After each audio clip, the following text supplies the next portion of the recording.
अच्छा जी, welcome to the part C of lecture number 1, the third part of lecture number 1। इस lecture के अंदर हम डिस्कस करने वाले हैं न्यूटन्स लॉ ऑफ विस्कोसिटी को। पिछले लेक्चर के अंदर हमने डिस्कस किया वेलोसिटी ग्रेडियंट यानी कि रेट ऑफ डिफॉर्मेशन का कॉन्सेप्ट। अच्छा, एक चीज हम यहाँ पे इमेजिन करने की कोशिश करते हैं कि मेरे पास एक लिक्विड की बॉडी है, एक लिक्विड वॉल्यूम है। मैं इसके ऊपर फोर्स लगाता हूँ, शेयर स्ट्रेस अप्लाई करता हूँ। ये हमारा कॉन्सेप्ट कहता है, हमारी इमेजिनेशन तो ये कहती है कि जितना ज्यादा मैं शेयर स्ट्रेस लगाऊंगा, जितनी ज्यादा मैं शेयर फोर्स लगाऊंगा, उतनी तेजी से लिक्विड डिफॉर्म होगा, यानी कि उतनी तेजी से लिक्विड मूव करेगा। तो ये कॉन्सेप्ट हमारा क्लियर है। तो मैं कह सकता हूं कि the rate of deformation which is produce inside the liquid body is directly proportional to the shear stress that is applied on that body।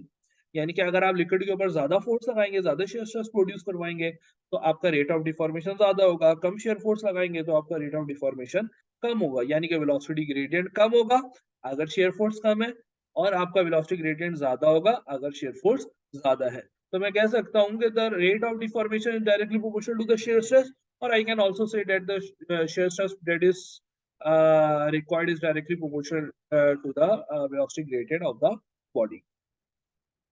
तो इधर ये न्यूटन लॉ ऑफ विस्कोसिटी है। For a Newtonian fluid the shear stress is directly proportional to the velocity gradient या rate of deformation। एक बात हमें ये समझनी होगी कि ये न्यूटन्स लॉ ऑफ विस्कोसिटी आपका सिर्फ और सिर्फ एप्लीकेबल है न्यूटोनियन फ्लूइड्स के लिए। वो वो फ्लूइड और न्यूटोनियन फ्लूइड्स क्या होते हैं? वो फ्लूइड जो न्यूटन्स लॉ ऑफ विस्कोसिटी को फॉलो करते हैं वो कहलाते हैं न्यूटन्स लॉ न्यूटोनियन फ्लूइड। और इसका डिटेल कॉन्सेप्ट ही हम लेक्चर नंबर 1 और लेक्चर नंबर 2 के अंदर देखने वाले हैं। तो मैं क्या कहता हूँ कि आपका शेयर स्ट्रेस जो है वो डायरेक्टली प्रोपोर्शनल है वेलोसिटी ग्रेडियंट के। शेयर स्ट्रेस को मैं रिप्रेजेंट कर देता हूँ टॉ से, is directly proportional to velocity gradient d u upon d y. Velocity gradient को अमूमन हम गैमा से भी शो करते हैं, is directly proportional to gamma. तो this is the Newton's law of viscosity, that the shear stress is directly proportional to the velocity gradient। और हम जानते हैं कि जब भी प्रोपोर्शनलिटी का साइन हटता है तो इज इक्वल टू और एक कांस्टेंट आता है। तो मैंने क्या किया, इधर इज इक्वल टू और कांस्टेंट कर दिया। ये जो आपका कांस्टेंट है ये कहलाती है आपकी dynamic viscosity. The mu is the constant of proportionality and it is called dynamic viscosity. इसका कॉन्सेप्ट डिटेल के अंदर हम डिस्कस करने वाले हैं आने वाले स्लाइड्स के अंदर। तो इससे परेशान होने की जरूरत नहीं है। समझना हमें यह है कि the tau is directly proportional to the rate of deformation in not in Newtonian fluid. आपका जो शेयर स्ट्रेस है वो डिपेंड करता है रेट ऑफ डिफॉर्मेशन के ऊपर न्यूटोनियन फ्लूइड के अंदर। और जहां भी ये रिलेशन मैथमेटिकल रिलेशन फॉलो हो रहा होगा वो फ्लूइड आपका कहलाएगा न्यूटोनियन फ्लूइड। इसके नोट्स पढ़ के देख लेते हैं। डायरेक्शन ऑफ वेलोसिटी की, अच्छा, एक चीज हमें समझनी होगी।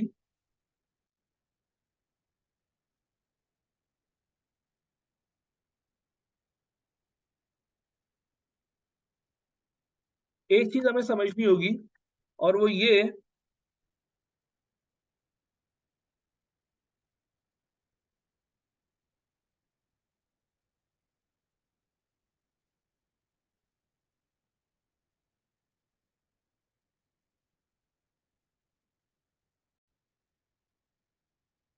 अच्छा एक चीज हमें समझनी होगी कि हमारी, अगर हम वेलोसिटी ग्रेडियंट को देखें तो the difference of velocity with respect to the height of liquid is called velocity gradient. यानी कि जैसे जैसे हम नीचे आते रहेंगे आपका वेलोसिटी कम होती रहेगी, आप नीचे से ऊपर जाते रहेंगे लिक्विड की लेट्स की वेलोसिटी बढ़ती रहेगी।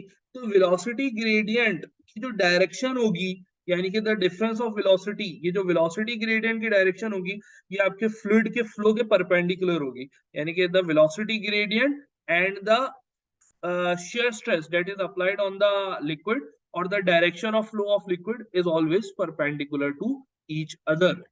मैंने इधर लिखा है the direction of velocity gradient is always perpendicular to the direction of fluid flow। क्योंकि डिफरेंस ऑफ वेलोसिटी हम वर्टिकली मेजर कर रहे हैं और फ्लूइड फ्लो कर रहा है हॉरिजॉन्टली। तो आप देख सकते हैं कि ये जो हमारा रिलेशन है वो बता रहा है कि हमारा वेलोसिटी ग्रेडियंट जो है वो हमारे फ्लूइड फ्लो के परपेंडिकुलर है।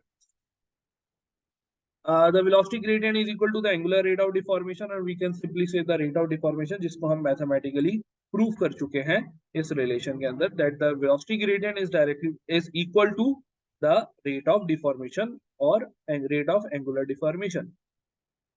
So shear stress in Newtonian fluid is directly proportional to the rate of deformation. Shear stress tau directly proportional to rate of deformation, and we put the is equals to sign and proportionality constant here, and the proportionality constant is known as the dynamic viscosity. हर वो fluid जो Newton's law of viscosity को follow करता है वो कहलाता है Newtonian fluid, और Newtonian fluid के लिए ये इक्वेशन वैलिड है, न्यूटोनियन फ्लूइड के लिए ये जो म्यू का फैक्टर है ये वैलिड है, यानी कि dynamic viscosity, we can simply define dynamic viscosity as that it is the viscosity of Newtonian fluid. इसके अलावा क्योंकि न्यूटन लॉ ऑफ विस्कोसिटी हमसे कहता है कि आपका जो शेयर स्ट्रेस है वो डायरेक्टली प्रोपोर्शनल है वेलोसिटी ग्रेडियंट के, तो अगर हम इन दोनों के दरमियान ग्राफ प्लॉट करना चाहें तो हमें कुछ इस तरह का ग्राफ मिलेगा। वाई एक्सिस पे आपने टॉप प्लॉट कर दिया, नीचे आपने वेलोसिटी ग्रेडियंट यानी कि d upon d y plot कर दिया। आपको कुछ इस तरह का ग्राफ मिलेगा टॉप और वेलोसिटी ग्रेडियंट यानी कि शेयर स्ट्रेस और रेट ऑफ डिफॉर्मेशन के दरमियान, वेलोसिटी ग्रेडियंट के दरमियान। और क्योंकि प्रोपोर्शनलिटी का डायरेक्टली प्रोपोर्शनल का मतलब ही है, ये ग्राफ आपको बता रहा है कि अगर आप शेयर स्ट्रेस डबल कर दो या तो आपका रेट ऑफ डिफॉर्मेशन डबल हो जाएगा, या अगर आपको रेट ऑफ डिफॉर्मेशन डबल करना है तो उसको करने के लिए आपको डबल शेयर फोर्स अप्लाई करना पड़ेगा।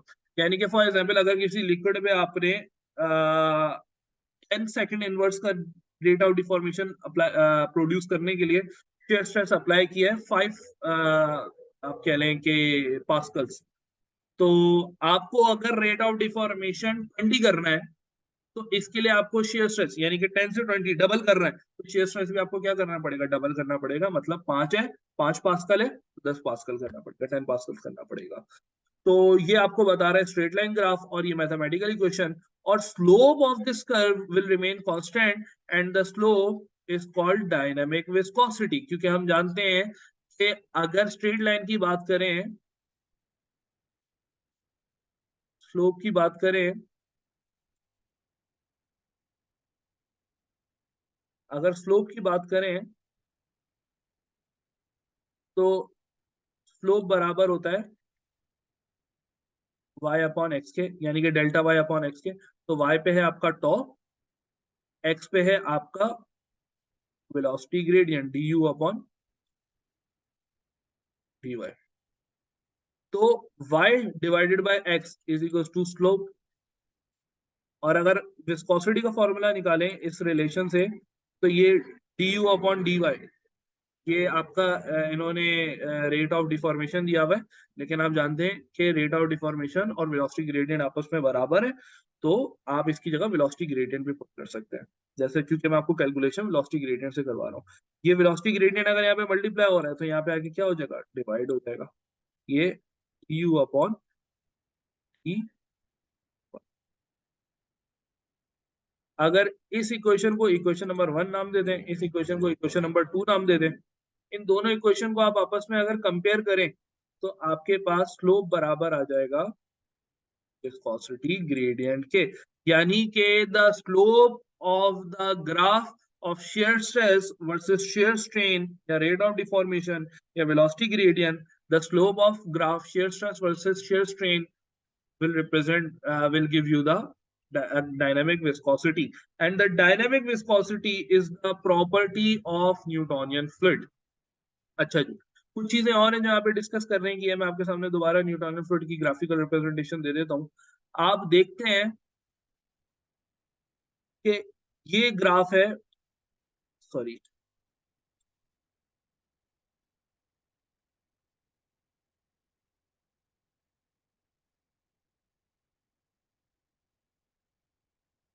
ये स्ट्रेट लाइन ग्राफ है आपका शेयर स्ट्रेस और रेट ऑफ डिफॉर्मेशन यानी कि वेलोसिटी के दरमियान। एक डायरेक्टली प्रोपोर्शनल रिलेशन है, तो आपको ये बात तो अच्छे तरीके से समझ आ रही है, ये बात आपको अच्छे तरीके से समझ आ रही है।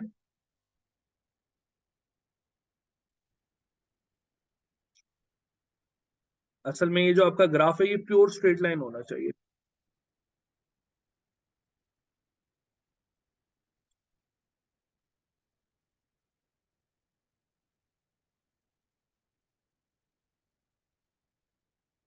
एक चीज आपको समझ आ रही है डायरेक्टली प्रोपोर्शनल के रिलेशन से कि अगर आपको शेयर स्ट्रेस या रेट ऑफ डिफॉर्मेशन आपको लिक्विड के अंदर प्रोड्यूस होने वाला डबल करना है, तो उसके लिए आपको शेयर स्ट्रेस भी डबल करना पड़ेगा for the given Newtonian fluid, and the slope of the these two quantities of this graph will give you the dynamic viscosity, that is the property of Newtonian fluid. एक और चीज हमें जो समझ आ रही है वो ये है कि अगर आप देखें small value of shear stress भी अगर आप अप्लाई करते हैं, आप small value of shear stress भी जब अप्लाई करते हैं, तो आपके लिक्विड के अंदर रेट ऑफ डिफॉर्मेशन प्रोड्यूस होता है। ये न्यूटोनियन फ्लूइड की प्रॉपर्टी है कि आप उसके ऊपर हल्की सी भी फोर्स अप्लाई करेंगे तो उसके अंदर शेयर स्ट्रेन प्रोड्यूस होना हो जाएगा लग जाएगा, यानी कि आप उसके ऊपर हल्की सी फोर्स अप्लाई करते हैं वो डिफॉर्म होना शुरू हो जाएगा।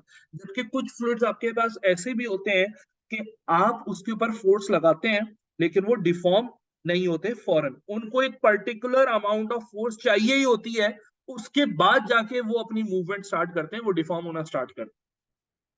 जैसे मैं आपको वाटर की एग्जांपल देता हूँ, आप बहुत हल्की सी शेयर फोर्स लगाएं, आप इवन जो उसके ऊपर फूंक भी मारें, आपको वो फ्लूइड डिफॉर्म होता हुआ दिखाई देगा, यानी कि आपने small value of shear stress apply की तो उसके अंदर शेयर स्ट्रेन प्रोड्यूस होना शुरू हो गया, यानी कि डिफॉर्मेशन प्रोड्यूस होना शुरू। उसी के बरक्स, उसी के सेकंड एंड पे अगर आप बात करें टूथपेस्ट की, आप टूथपेस्ट को अगर ऑब्जर्व करें, जब आप टूथपेस्ट की आप क्या कहते हैं टूथपेस्ट हाथ में पकड़ते होंगे, तो आप उसको ऑब्जर्व करें कि आप उसके ऊपर जब फोर्स लगाते हैं स्मॉल अमाउंट ऑफ फोर्स पे, वो डिफॉर्म होना शुरू नहीं होता। आप उसके ऊपर फोर्स अप्लाई करते रहते हैं करते रहते हैं करते रहते हैं, एक पर्टिकुलर अमाउंट ऑफ स्ट्रेस उसको चाहिए होती है, वो उस स्ट्रेस को लेता है, उसके बाद जाके वो डिफॉर्म होना शुरू होता है। तो आपको दो तरह के फ्लूइड्स दिख रहे हैं, एक तो वो फ्लूइड्स हैं जो फॉरेन स्ट्रेस अप्लाई होने में डिफॉर्म होते हैं, और एक वो फ्लूइड होते हैं कि जिनको एक particular amount of stress required होता है डिफॉर्म होने से पहले। जब तक आप वो particular amount of stress apply नहीं करेंगे उनके ऊपर, वो डिफॉर्म होना स्टार्ट नहीं होंगे, यानी कि उनको एक स्ट्रेस का थ्रेशोल्ड लेवल अटेन करना होता है डिफॉर्म होने से पहले। तो ऐसे फ्लूइड्स जो small value of shear stress पे भी डिफॉर्म होने शुरू हो जाए, ऐसे फ्लूइड्स कहलाते हैं न्यूटोनियन फ्लूइड्स। और ऐसे फ्लूइड्स जिनको एक पर्टिकुलर अमाउंट ऑफ स्ट्रेस चाहिए, उसके बाद जो आप स्ट्रेस अप्लाई करते हैं वो उनको डिफॉर्म करता है, वो फ्लूइड्स कहलाते हैं बिंगम प्लास्टिक फ्लूइड। इसका कॉन्सेप्ट हम आगे जाके डिटेल के अंदर डिस्कस करने वाले हैं।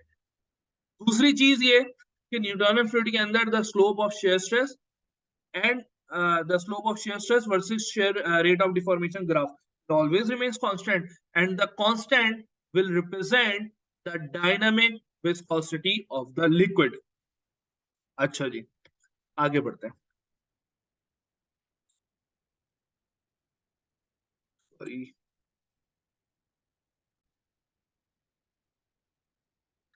अच्छा जी, इधर मैंने आपको shear stress versus share rate यानी कि रेट ऑफ डिफॉर्मेशन का ग्राफ भी दिया हुआ है। आप देख रहे हैं कि जब शेयर स्ट्रेस जीरो है, रेट ऑफ डिफॉर्मेशन जीरो है, यानी कि लिक्विड स्टैटिक कंडीशन के अंदर है, तो विस्कोसिटी भी उसकी जीरो है, क्योंकि मैंने आपको बताया था कि विस्कोसिटी का concept will only arise if the liquid is in dynamic state, तो आपका डायनेमिक विस्कोसिटी भी आपकी जीरो है। जैसे जैसे आपका शेयर स्ट्रेस बढ़ना शुरू होता है, small value of shear stress के ऊपर भी इसके अंदर रेट ऑफ डिफॉर्मेशन प्रोड्यूस होना शुरू हो जाता है, यानी कि हल्की सी फोर्स अप्लाई करने पे भी आपका फ्लूइड डिफॉर्म होना यानी कि मूव होना शुरू हो जाता है, और ये न्यूटोनियन फ्लूइड की पहचान है। आप बेस्ट एग्जांपल है आपके पास न्यूटोनियन फ्लूइड को अंडरस्टैंड करने के लिए वाटर। आप हल्की सी उसके ऊपर फोर्स अप्लाई करें, वो डिफॉर्म होना शुरू हो जाएगा, इवन कि आप फूंक भी मारें, आपकी फूंक की शेयर फोर्स से भी वो जो है वो डिफॉर्म होना शुरू हो जाएगा। कि मैंने आपको बताया कुछ ऐसे फ्लूइड्स भी होते हैं कि जिनको एक पर्टिकुलर अमाउंट ऑफ स्ट्रेस चाहिए, आप स्ट्रेस अप्लाई करेंगे तो वो स्ट्रेस बिल्ड होता रहेगा, वो उनके अंदर स्टोर होता रहेगा, लेकिन लिक्विड डिफॉर्म नहीं होगा। एक particular amount of stress reach करने के बाद, एक particular amount of stress achieve करने के बाद आपका वो फ्लूइड जो है वो डिफॉर्म होना शुरू होगा। आप देखें कि इधर मैंने स्ट्रेस अप्लाई करना शुरू किया, मैंने शेयर स्ट्रेस अप्लाई करना शुरू किया, यहां तक कोई रेट ऑफ डिफॉर्मेशन प्रोड्यूस नहीं हो रहा इस लिक्विड के अंदर, यहां तक कोई रेट ऑफ डिफॉर्मेशन प्रोड्यूस नहीं हो रहा। जब ये रेट ऑफ डिफॉर्मेशन, जब ये शेयर स्ट्रेस उसको मिल जाता है, उसके बाद वो रेट ऑफ डिफॉर्मेशन यानी कि उसके अंदर मोबिलाइजेशन शुरू होती है, मूव होना शुरू होता है। तो ऐसे लिक्विड जिनको एक particular amount of shear stress required होता है मूव करने से पहले, डिफॉर्म करने से पहले, वो लिक्विड्स कहलाते हैं बिंगम प्लास्टिक लिक्विड्स या बिंगम प्लास्टिक फ्लूइड्स। और ये अमाउंट ऑफ शेयर स्ट्रेस, ये अमाउंट ऑफ शेयर स्ट्रेस जो उनको रिक्वायर्ड है, इसके बाद आप एक्स्ट्रा शेयर फोर्स अप्लाई करेंगे तो वो डिफॉर्म होना शुरू होंगे। ये अमाउंट ऑफ शेयर स्ट्रेस कहलाता है yield stress. So how can we define yield stress? Yield stress is the minimum amount of stress which is required by the Bingham plastic fluid to start deformation. ये amount of stress आपको चाहिए अगर आपने liquid को deform करना है। और ये जो पॉइंट है स्ट्रेस वर्सेस स्ट्रेन के ग्राफ के ऊपर, ये जो पॉइंट है वाई एक्सिस पे, ये पॉइंट कहलाता है यील्ड पॉइंट। ये पॉइंट कहलाता है यील्ड पॉइंट। यील्ड पॉइंट पे आपका रेट ऑफ डिफॉर्मेशन 0 है, यानी कि ये आपका, सॉरी, ये जो पॉइंट है ये आपका 0, टॉ मिनिमम है। यहाँ पे आपका रेट ऑफ डिफॉर्मेशन 0 है और ये मिनिमम वैल्यू ऑफ स्ट्रेस है जो आपको लिक्विड को देनी पड़ेगी अगर आप उसको डिफॉर्म करवाना चाहते हैं, उसको मूव करवाने से पहले। इसका कॉन्सेप्ट और डिटेल के अंदर आगे आएगा कि आपका मड और आपका सीमेंट बिहेव करता है as a Bingham plastic fluid. जब आप इस वेल के अंदर स्टैटिक कंडीशन में होते हैं, आप मड को स्टैटिक कंडीशन के अंदर छोड़ देते हैं, तो आपका मड जल बनाना शुरू करता है। आपके मड के अंदर जल्स बनना शुरू होती हैं और होता यह है कि जब उसके अंदर जेल बन जाती है आपका मड स्टैटिक कंडीशन में, अब आप मड पंप्स को ऑन करते हैं, लेकिन लो प्रेशर के ऊपर आपको सर्कुलेशन स्टार्ट करने में मसला होता है। तो आप क्या करते हैं, पीछे से उसके फोर्स देते रहते हैं, देते रहते हैं। एक पर्टिकुलर अमाउंट ऑफ फोर्स चाहिए, उससे पहले वो मूव करना नहीं शुरू करेगा। जब आप उसको वो particular amount of shear stress, वो शेयर फोर्स मिल जाएगी, उसके बाद वो अपने अंदर सर्कुलेशन स्टार्ट करेगा। ये कॉन्सेप्ट हम आगे जाके डिटेल के अंदर देखेंगे। तो हमने दो तरह के फ्लूइड डिस्कस किए, न्यूटोनियन फ्लूइड और बिंगम प्लास्टिक फ्लूइड। एक और चीज समझने की यहाँ पे ये है कि Newtonian fluid small amount of shear stress पे आपको डिफॉर्मेशन देगा, ये आपको particular amount of shear stress लेगा, उसके बाद डिफॉर्म होना शुरू होगा। लेकिन जब ये डिफॉर्म होना शुरू हो गया तो आप देखेंगे कि ये फ्लूइड यानी कि बिंगम प्लास्टिक फ्लूइड बिहेव करना शुरू कर देगा एज अ न्यूटोनियन फ्लूइड। यानी कि यहाँ पे after yield point, shear stress is directly proportional to the rate of deformation.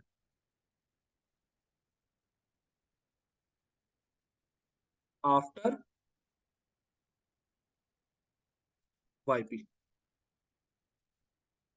तो जब बिंगम प्लास्टिक फ्लूइड आपका शेयर स्ट्रेस पे पहुंच जाता है, शेयर स्ट्रेस अचीव कर लेता है, उसके बाद वो अपने अंदर डिफॉर्मेशन शो करना शुरू करता है और उसका जो बिहेवियर होता है वो न्यूटोनियन फ्लूइड की तरह होता है। तो न्यूटोनियन फ्लूइड और बिंगम प्लास्टिक फ्लूइड के अंदर एक डिफरेंस है कि बिंगम प्लास्टिक फ्लूइड लो शेयर वैल्यू पे ऑपरेट नहीं होता, डिफॉर्म होना शुरू नहीं होता। इसको एक particular amount of shear force चाहिए होती है और ये जो बिहेवियर इसका होता है वो जेल जेल स्ट्रेंथ की वजह से होता है। जेल स्ट्रेंथ को हम आगे डिस्कस करेंगे। और बिंगम प्लास्टिक फ्लूइड को समझने के लिए मैंने आपको टूथपेस्ट की एग्जांपल दी है, न्यूटोनियन फ्लूइड को समझने के लिए आप अपनी उसकी वाटर की एग्जांपल कंसीडर कर सकते हैं। तो हम डिस्कस कर रहे थे न्यूटन लॉ ऑफ विस्कोसिटी को। तो न्यूटन लॉ ऑफ विस्कोसिटी का ये हमारे सामने ग्राफ है। हम देख सकते हैं कि स्लोप इसका थ्रू आउट कॉन्स्टेंट है and the slope is called dynamic viscosity. अगर विस्कोसिटी वर्सेस शेयर रेट का प्रोड्यूस कराऊं तो शेयर स्ट्रेस शेयर रेट के साथ विस्कोसिटी के अंदर चेंज नहीं आता। ये न्यूटोनियन फ्लूइड की पहचान है। बहुत सारे फ्लूइड्स हमारे पास ऐसे भी होते हैं कि जब अगर आप उसके ऊपर ज्यादा शेयर फोर्स लगा दें, ज्यादा स्ट्रेस लगा दें, तो उनकी विस्कोसिटी एक्सट्रीमली हाई हो जाती है। और कुछ फ्लूइड्स ऐसे भी होते हैं कि अगर आप उनके ऊपर बहुत ज्यादा शेयर फोर्स लगा दें तो उनकी विस्कोसिटी एक्सपोनेंशियली डिक्रीज हो जाती है। ऐसे फ्लूइड्स को हम शेयर थिकनिंग और शेयर थिनिंग फ्लूइड्स कहते हैं, जो लेक्चर नंबर 3 के अंदर हम डिस्कस करेंगे। So we can define the Newtonian fluid in multiple ways. The first way is the Newtonian fluids are those fluids which follows the Newton's law of viscosity. Means in these fluids, the ratio of the shear stress and the rate of deformation always remains constant. If we want to double the value of shear stress, then we should double the shear stress value. And the viscosity of these fluids also remains constant at a given temperature. Temperature का concept क्या है वो हम अभी discuss करेंगे। ये जो आपके पास ग्राफ है, ये जो आपके पास ग्राफ है, ये टेम्परेचर कांस्टेंट पर है, यानी कि थ्रू आउट इस एक्सपेरिमेंट के आपका टेम्परेचर चेंज नहीं हो रहा। Temperature constant, let's say 20 degree Fahrenheit जो स्टैंडर्ड रूम टेम्परेचर है, 20 डिग्री सेंटीग्रेड वो ले, टेम्परेचर आपका कांस्टेंट है। टेम्परेचर का विस्कोसिटी पे क्या इंपैक्ट पड़ता है वो भी हमने लेक्चर नंबर 2 के अंदर डिस्कस करना है।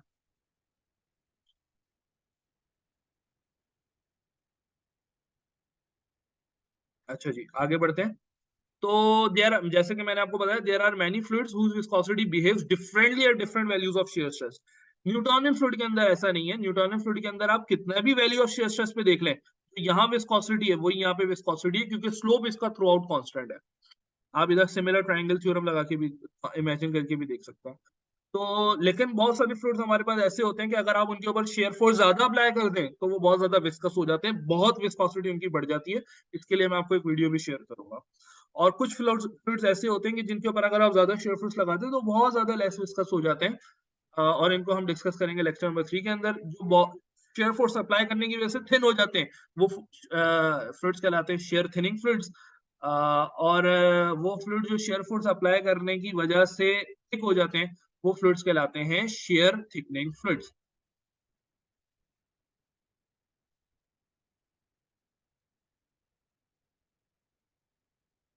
अच्छा जी।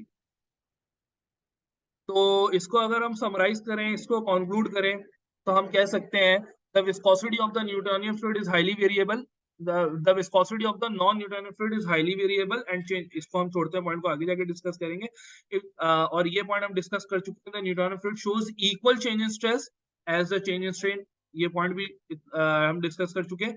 If the shear stress on the fluid is double, the rate of deformation will also be double, whereas the viscosity of the fluid will remain constant. Velocity of the Newtonian fluid will never change until or unless we change the temperature. जब आप उसके ऊपर force लगाएंगे, pressure लगाएंगे, pressure से change नहीं होने वाली आपकी विस्कोसिटी। टेम्परेचर का इफेक्ट डायनामिक विस्कोसिटी पे पड़ेगा। एक और पॉइंट ये, dynamic viscosity is also known as absolute viscosity. हमने जो ऑब्जर्व की चीजें वो ये की, the small amount of shear stress in Newtonian fluid will create deformation as we are getting rate of deformation on every value of shear stress. Her value of shear stress पे आपके पास एक rate of deformation है, यानी कि small amount of shear stress भी produce करवा देगा deformation, यानी कि Newtonian fluid को move करवा देगा। But in Bingham plastic fluid, the scenario is quite different. In Bingham plastic fluid, the small amount of stress will not create deformation. Bingham plastic fluid के अंदर small amount of shear stress से deformation produce नहीं होगी, उसको एक particular amount of stress चाहिए। In order to produce deformation in Bingham plastic fluid, we need to apply a particular amount of stress to overcome the interparticle forces. The behavior of Bingham plastic fluid is because when they are left in static state, they start forming gels. The gel behavior of the fluid will become stronger with time. Therefore, a particular force that is called shear force is required to break these gels and mobilize, यानी कि deform the fluid. जब हम Bingham plastic fluid को rest में छोड़ते हैं तो rest में रहने की वजह से वो अपने अंदर एक जेल्स फॉर्म करना शुरू कर देता है। स्टैटिक स्टेट के अंदर वो फॉर्म नहीं, डायनेमिक स्टेट के अंदर नहीं करता। स्टैटिक स्टेट में जब आप उसको छोड़ेंगे वो अपने अंदर जेल्स फॉर्म करना शुरू कर देगा। And this property behaviour of the Bingham plastic fluid is called gel strength. इसको हम लेक्चर नंबर 3 के अंदर डिस्कस करेंगे। जेल्स फॉर्म करना शुरू करता है और जेल स्ट्रेंथ उसकी टाइम के साथ बढ़ती रहती है। अगर आप जेल स्ट्रेंथ, मैं आपको इधर एक रिपोर्ट शो कर देता हूँ।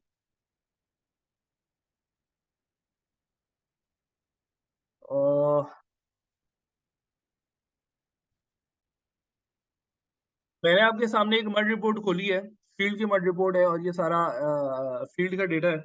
इसके अंदर अगर आप जेल स्ट्रेंथ देखें तो आपको दो जेल स्ट्रेंथ दिखाई देंगी। एक जेल स्ट्रेंथ वो है जो 10 सेकंड बाद ली जाती है और एक जेल स्ट्रेंथ वो है जो 1 मिनट बाद या 10 मिनट बाद ली जाती है। जेल स्ट्रेंथ आप मेजर करते हैं कुछ टाइम के इंटरवल्स के बाद। तो आप देखेंगे कि जेल स्ट्रेंथ शुरू में 16 थी, पाउंड पर 100 फीट स्क्वायर के अंदर जेल स्ट्रेंथ मेजर होती है। शुरू में 16 थी, उसके बाद इसकी जेल स्ट्रेंथ वैल्यू जो 1 मिनट बाद ली गई होगी या 10 मिनट बाद ली गई होगी वो 19 थी, 19 थी। इससे ये बात प्रूव हो रही है कि विद रिस्पेक्ट टू टाइम आपका जो जेल स्ट्रेंथ है वो कंटिन्यूअसली इंक्रीज होता है। यानी कि जितनी ज्यादा देर आप बिंगम प्लास्टिक फ्लूइड को रेस्ट के अंदर छोड़ देंगे उतनी ज्यादा आपको सर्कुलेशन स्टार्ट करने के लिए फोर्स अप्लाई करनी पड़ेगी उसके ऊपर। तो ज्यादा देर बिंगम प्लास्टिक फ्लूइड को आप स्टैटिक कंडीशन के अंदर छोड़ नहीं सकते, क्योंकि आपको ज्यादा पंप प्रेशर अप्लाई करना पड़ेगा उस फ्लूइड को रिसर्कुलेट करने के लिए, यानी कि मड को रिसर्कुलेट करने के लिए। और ज्यादा प्रेशर अप्लाई करने का कोई इशू पंप के लिहाज से नहीं है, क्योंकि पंप को तो आप जितना प्रेशर देना चाहें मड को आप उससे दे सकते हैं, लेकिन इससे आपकी फॉर्मेशन इंटीग्रिटी खराब होने का नुकसान हो सकता है, आपकी फॉर्मेशन फ्रैक्चर हो सकती है। और खास तौर पे जब आप नैरो ड्रिलिंग विंडो जोन्स में काम कर रहे हो, यानी कि आपका कोर प्रेशर और फ्रैक्चर प्रेशर के दरमियान डिफरेंस बहुत ज्यादा कम होता है। है। ये सारी प्रॉपर्टीज हम इसको डिस्कस करेंगे। अब जेल स्ट्रेंथ हमारे पास दो तरह की हो सकती है, या तो वो gel strength with respect to time बढ़ेगी, रिमार्केबली बढ़ेगी, ऐसी जेल स्ट्रेंथ कहलाती है प्रोग्रेसिव जेल स्ट्रेंथ। जो जितना ज्यादा आप रिटेंशन टाइम देंगे उतनी ज्यादा वो जेल्स बनाता रहेगा फ्लूइड और उतना ज्यादा स्ट्रॉन्ग होता रहेगा। दूसरे नंबर पे जेल स्ट्रेंथ की टाइप है फ्लैट जेल स्ट्रेंथ, यानी कि शुरू में अगर 16 है उसके बाद आप देखेंगे तो 16.5 16.9, यानी कि इतना ज्यादा इंक्रीज नहीं आएगा जेल स्ट्रेंथ के अंदर, जेल स्ट्रेंथ उसकी स्टेबल रहेगी। तो ये जेल स्ट्रेंथ, ये इस तरह की जेल स्ट्रेंथ कहलाएगी आपकी फ्लैट जेल स्ट्रेंथ। और वो जेल स्ट्रेंथ लिक्विड की जो कंटिन्यूअसली इंक्रीज हो रही है वो कहलाती है progressive gel strength. Gel strength क्या चीज होती है, क्यों जरूरी होती है, ये सारा हम डिस्कस करेंगे लेक्चर नंबर 3 के अंदर। एक बात मैं आपको बता देता हूँ कि ये मड कटिंग्स को लिफ्ट करके रखने में मदद करती है जब आपका मड स्टैटिक स्टेट में होता है। खैर, वापस चलते हैं अपने लेक्चर के ऊपर। अच्छा जी, the property of the Bingham plastic fluid to form gel when they are in static state is called gel strength. The gel strength value will be increased if the Bingham plastic fluid is left in static condition. The stronger will be the gel strength, the stronger pump pressure will be required to restart the circulation of the mud or cement slurry. Therefore, we cannot keep the mud static in the wellbore for a longer period because the gel strength of the mud is increased with time and more pump pressure will be required to restart the circulation. This may increase the mud pressure and will cause the fracture in the narrow drilling window zones. ये graph हम discuss कर चुके हैं Bingham plastic fluid को। इसको हम आगे जाके और डिस्कस करेंगे। अच्छा, अब हम जानते हैं कि जो मैं पहले भी आपको बता चुका हूँ, कॉन्सेप्ट सिर्फ उस वक्त आएगा विस्कोसिटी का, फ्लूइड मूव करना शुरू करेगा। इनिशियली इधर कोई आपका विस्कोसिटी का कॉन्सेप्ट नहीं है अनटिल और अनलेस वो शेयर स्ट्रेस लेवल पे नहीं पहुंच जाता, यानी कि यील्ड पॉइंट अचीव नहीं कर लेता। उसके बाद आपकी बिंगम प्लास्टिक फ्लूइड के अंदर विस्कोसिटी जनरेट होना शुरू होगी और ये जो विस्कोसिटी होगी ये कहलाती है plastic viscosity. The viscosity of the Bingham plastic fluid is called plastic viscosity. आप मड रिपोर्ट जो मैंने आपके सामने खोली थी जेल स्ट्रेंथ के ऊपर, आपको प्लास्टिक विस्कोसिटी का भी एक सेक्शन दिखा होगा कि आपका मड और cement as a Bingham plastic fluid act करता है। तो बिंगम प्लास्टिक फ्लूइड वैसे तो आपका नॉन न्यूटोनियन फ्लूइड है, लेकिन ये बिहेव करना शुरू कर देगा as a Newtonian fluid after reaching the shear stress, yield stress. अच्छा जी, ये हमारी आखिरी स्लाइड है कि हमारा जो मॉडलिंग हम करते हैं, रियोलॉजी जो डिफाइन करते हैं बिंगम प्लास्टिक फ्लूइड्स की या मड की और सीमेंट की, इसके लिए हम पावर लॉ मॉडल यूज करते हैं, बिंगम प्लास्टिक मॉडल यूज करते हैं। और ये जो मॉडल्स हैं वो हमारे कोर्स का पार्ट नहीं है। और अगले लेक्चर के अंदर हम डिस्कस करेंगे विस्कोसिटीज को, डिटेल कॉन्सेप्ट हमने और डिस्कस करना है विस्कोसिटीज का, डायनामिक विस्कोसिटी, काइनेमेटिक विस्कोसिटी और प्लास्टिक विस्कोसिटी को डिस्कस करेंगे। देन लेक्चर नंबर 3 के अंदर हम properties of non Newtonian fluid discuss करेंगे। और आपका जो इस वीडियो लेक्चर का असाइनमेंट है वो ये है कि आपने कुछ न्यूटोनियन फ्लूइड्स को क्लासिफाई करना है। कुछ 4-5 न्यूटोनियन फ्लूइड्स आपको पता होने चाहिए कि कौन कौन से फ्लूइड्स न्यूटोनियन फ्लूइड्स एक्ट कर रहे होते हैं। न्यूटोनियन फ्लूइड्स की पहचान आपको पता होना चाहिए, आपको कॉन्सेप्ट क्लियर होना चाहिए। मैं आपको बता देता हूँ, जैसे आपका वाटर न्यूटोनियन फ्लूइड है, आपका जो हनी है, प्योर हनी, वो न्यूटोनियन फ्लूइड है। कुछ ऑर्गेनिक सॉल्वेंट्स होते हैं जो आपके न्यूटोनियन फ्लूइड्स होते हैं। तो आपका असाइनमेंट ये है कि आपने एक लिस्ट बनानी है, आपने एटलीस्ट 5 न्यूटोनियन फ्लूइड्स को अलग करना है और 5 नॉन न्यूटोनियन फ्लूइड्स की आपने लिस्ट बनानी है। तो इंशाल्लाह मिलेंगे लेक्चर नंबर 2 के अंदर। Thank you so much.